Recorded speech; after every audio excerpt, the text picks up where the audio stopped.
साथियों, आज आपको मैं सोने का सही तरीका, सर्वोत्तम विधि क्या है उसे मैं दिखाना चाह रहा हूँ। उसे मैं बताकर मतलब दिखा करके आपको बताना चाह रहा हूँ। दोस्तों देख लीजिए।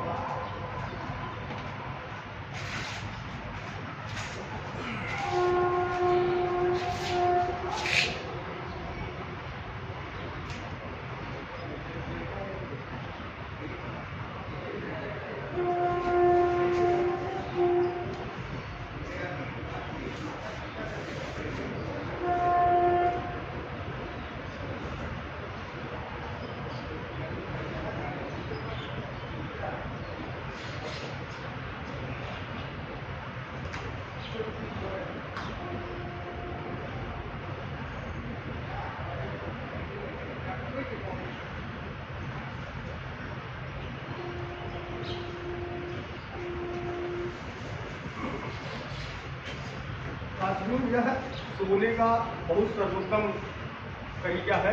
और यह जो है आप हमेशा जो है तख्ते पर सोइए या तो सपाट जमीन पर सोइए दोस्तों। और इस जो कंधा है इस कंधे के बराबर आपके तकिए होने चाहिए दोस्तों।